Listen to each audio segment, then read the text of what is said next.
usually don't require a swearing in, but you want to be sworn in? Fine. Yes. All right. Okay. Do you stand up, please? Do you swear or affirm that the testimony you are about to give is the truth, the whole truth, and nothing but the truth, so help you God? I do. You may be seated.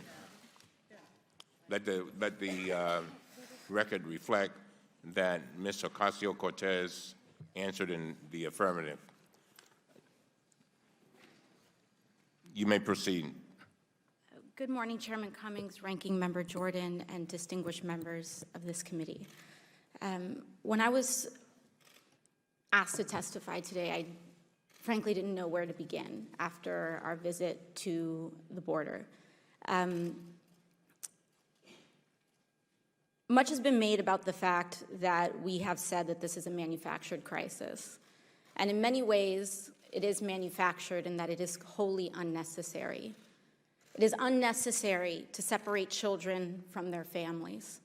It is unnecessary to have a policy to detain innocent women and families that have harmed no person and are legally seeking asylum in the United States of America. It is unnecessary to have a policy that calls children unaccompanied when they arrive with older brothers, sisters, and grandparents and treat them no differently than human traffickers. And in speaking of trafficking, it is completely unnecessary for this administration to choose to implement policies like metering and so-called Remain in Mexico policies that dump innocent people in dangerous territories that puts them right in the crosshairs of human traffickers, ripe for picking.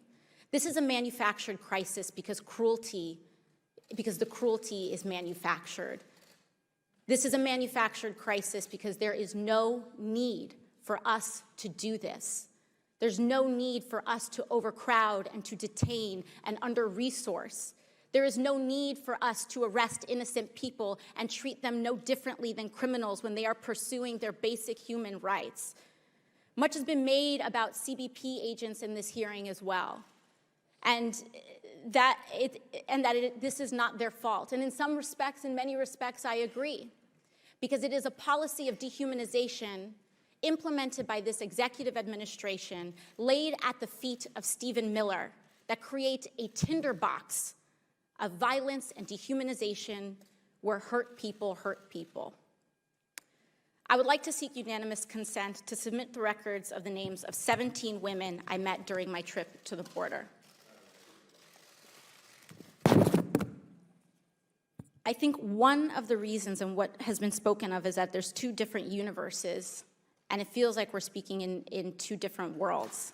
And one of the reasons for that, I believe, is because when we took our tour of the border, one of the first things that we were told was that we were not allowed to speak to the migrants, that we were not allowed to have contact with them, that we shouldn't. And this was given for reasons of, quote, their safety or reasons for the expediency of the tour.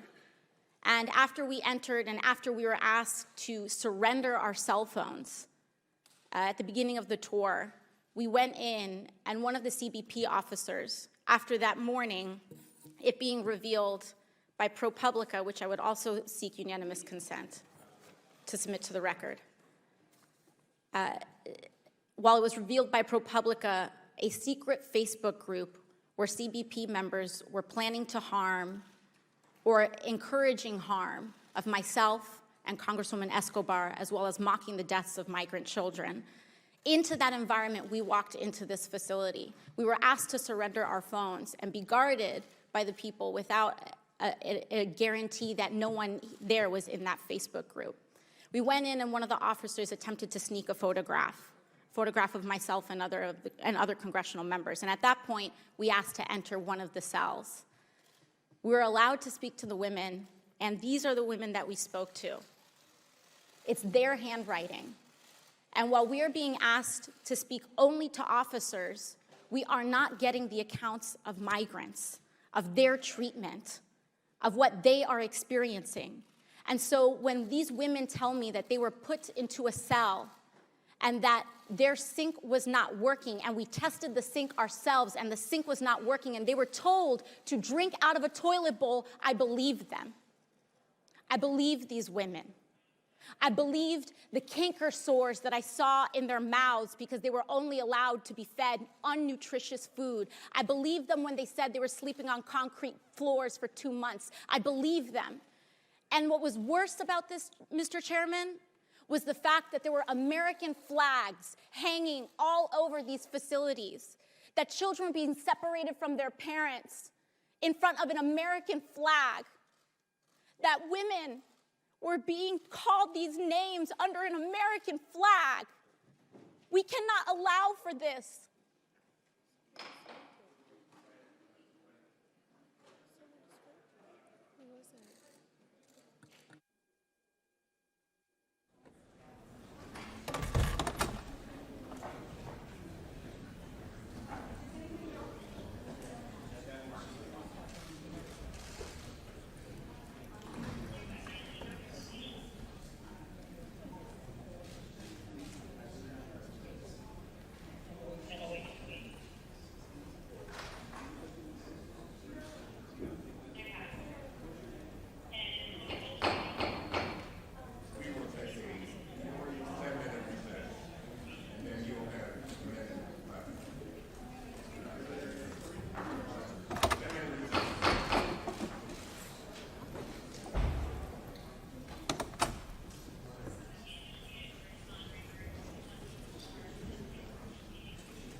Representative Green, who is a medical doctor, just told me she'll be okay. Thank you, Representative Green. I really appreciate it. It's good to have a doctor in the house. Amen. Miss, since I interrupted you, I'll give you 30. I'm sorry. We'll give you a minute to wrap it up. Thank please. you, Mr. Chair, and I know my time was wrapping up at that time, so and again, we have to make sure that, and over again, when we spoke to these folks, whether it was agents, whether it was HHS officials, oftentimes they said the thing that we need most is not resources, we need policy change. So we need to change our metering policies. We need to change our detention policies. We need to change our policies on who we call unaccompanied. And that is one of the key areas, in addition to changing our policy on foreign affairs, on investment, on being an equal partner in Latin America and the Western Hemisphere. Thank you very much. Thank you very much.